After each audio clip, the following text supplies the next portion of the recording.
से भरे जीवन को, ये धतूरा जिसने दिया था, वो धतूरा जब देता है तो कांटों से भरे जीवन को मेरा महादेव अपने आप समाप्त कर देता है। ये वो फुलेरा दूध है, शिव तत्व।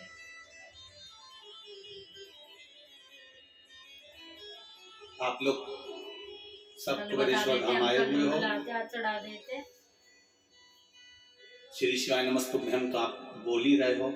साथ में प्रयास करना कि जो जाने वाले हैं वो जाएंगे, जो रुके हुए हैं वो रात्रि के समय 5-10 मिनट बैठकर भगवान शंकर के मूल मंत्र का जाप करते हुए या कोई भजन कीर्तन करते हुए 15 मिनट 20 मिनट का समय निकालकर भगवत कीर्तन अवश्य करें।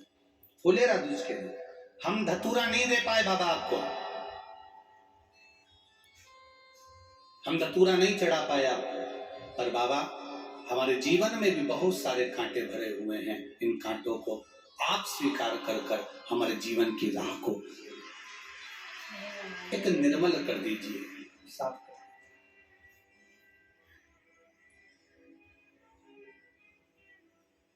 शिव तत्व को जाने हम। पार्वती जी भगवान शिव के साथ में पाणी ग्रहण संस्कार कर रही हैं और शंकर भगवान माता पार्वती को ज्ञानोपदेश दे रहे हैं। शायद दुनिया का पहला विवाह होगा जिस समय शंकर भगवान ने अपनी माता पार्वती को, मां जगत जननी पार्वती को ज्ञानोपदेश दिया। पहला मंगल विवाह होगा जिसमें दूल्हा अपनी धर्म पत्नी को समझा रहा है। नहीं तो कई दूल्हे तो पूरी शादी में केवल ठिठोली उड़ाने में अपना समय बर्बाद कर देते हैं। समझाओ,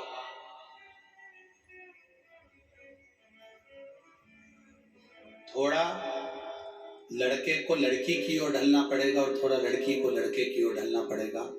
ये नहीं कहते कि आप पूरे ढल जाओ, पर इतना निवेदन जरूर करेंगे कि दूल्हा हो चाहे दुल्हन हो, बना हो चाहे बनी हो, दोनों में बनकर चलने की प्रयास करिएगा। आज के समय में विवाह एक खेल हो गया है, केवल खेल, और उस विवाह का खेल ऐसा हो गया कि उस विवाह के खेल में 2 साल 3 साल 1.5 साल संबंध रह पाता है, बाकी का संबंध अदालत में निकलता है 4-5 साल। प्रयास करो, अपने जीवन को सार्थक बनाने का प्रयास करो कि हम किसी भी रूप में एडजस्ट करना सीखेंगे। थोड़ा सा लगेगा समय, थोड़ा समझने में सहजने में थोड़ा समय लग सकता है। थोड़ा आप समझो, थोड़ा वो समझे, तब जीवन की सार्थकता। जिस समय पर माता मैनावती ने पार्वती जी का विवाह पक्का करना चाहा, पार्वती मैया नहीं चाहती थी कि महादेव जी के साथ में, मैनावती नहीं चाहती थी कि महादेव जी के साथ में पार्वती जी का विवाह हो, पर पार्वती मैया कहती थी कि देवर्षि नारद ने कहा है कि मेरा विवाह शिव के साथ होना चाहिए और मैंने बाल्यावस्था से शंकर जी को अपना पति मान लिया है, इसलिए मुझसे विवाह करना चाहती हूं।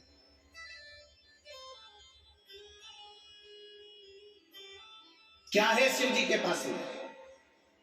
लड़का वो देखा जाता है जिसका पेट्रोल पंप हो, लड़का वो देखा जाता है जिसके पास जमीन हो, लड़का वो देखा जाता है जिसके पास गाड़ी हो, लड़का वो देखा जाता है जिसके पास बंगला हो। पार्वती जी ने कहा, माँ ये गाड़ी, ये बंगला, ये प्रॉपर्टी, ये जमीन तुमने मेरे लिए देखकर देवी दी, और मालूम पड़े मैं चली भी गई और पहुंचने के बाद मान लो वो गाड़ी बंगला जमीन जायदाद सब शेयर मार्केट में चले गया, डब्बा गोल हो गया और मालूम पड़े सब सत्यानाश मिल जाए उन सामग्री का, तो फिर उस जगह पर तुम्हारी बेटी अकेली रह जाएगी, क्योंकि तुमने पेट्रोल पंप देखा, गाड़ी देखी, बंगला देखा, जमीन देखी, जायदाद देखी, सत्ता देखा, वैभव देखा, पर तुमने लड़का श्रेष्ठ नहीं देखा कि जो कर्म में प्रबल हो, अपने बल में प्रबल हो, जो अपनी विद्या में प्रबल हो, जो कार्य के प्रति जागरूक हो, उस लड़के को नहीं देखा। तुमने केवल धन देखा, केवल धन देखा।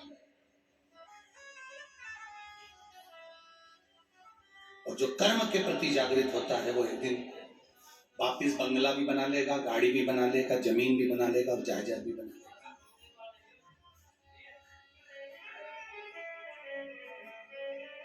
और आपसे भी निवेदन है, कार वाली बहू मत ढूंढना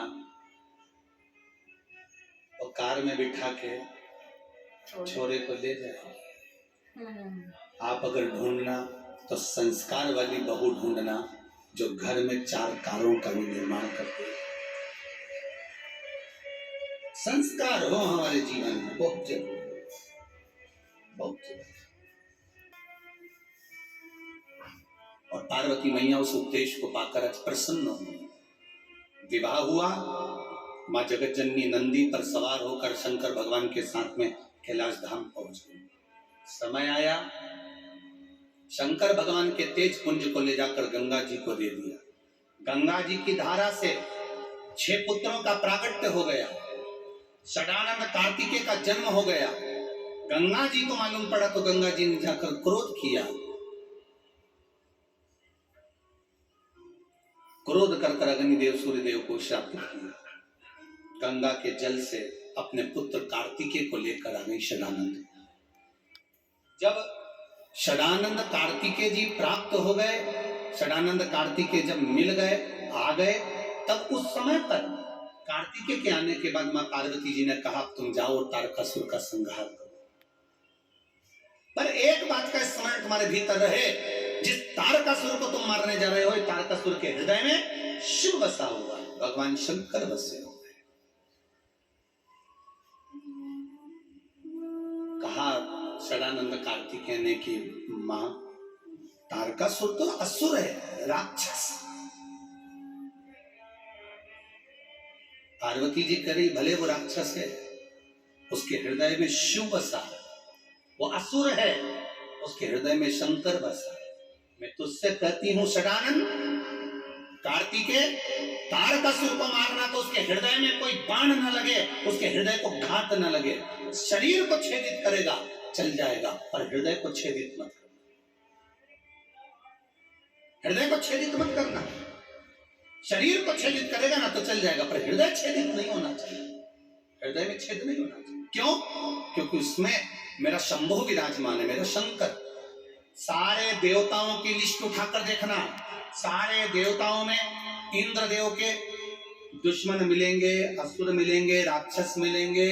आप भगवान विष्णु से युद्ध करने वाले असुर प्राप्त होंगे, ब्रह्मा जी के ऊपर आक्रमण करने वाले असुर प्राप्त होंगे। पूरे चरित्र को उठाकर देखो। 33 भी भजन करता तो शिव का करता, जरासंध भी भजन करता तो शिव का करता। जितने भी असुर हुए, जितने भी राक्षस हुए, ये शंकर भगवान के विरोधी नहीं थे, ये शंकर भगवान के द्वेषी नहीं थे, पर दूसरे के द्वेषी थे।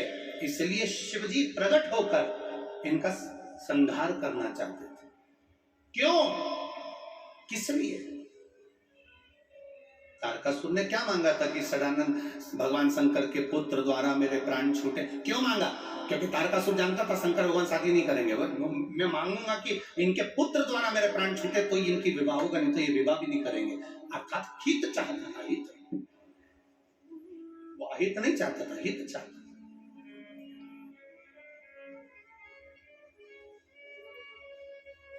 और जब आप हित चाहेंगे तो उसका एक आनंद दूसरा होगा।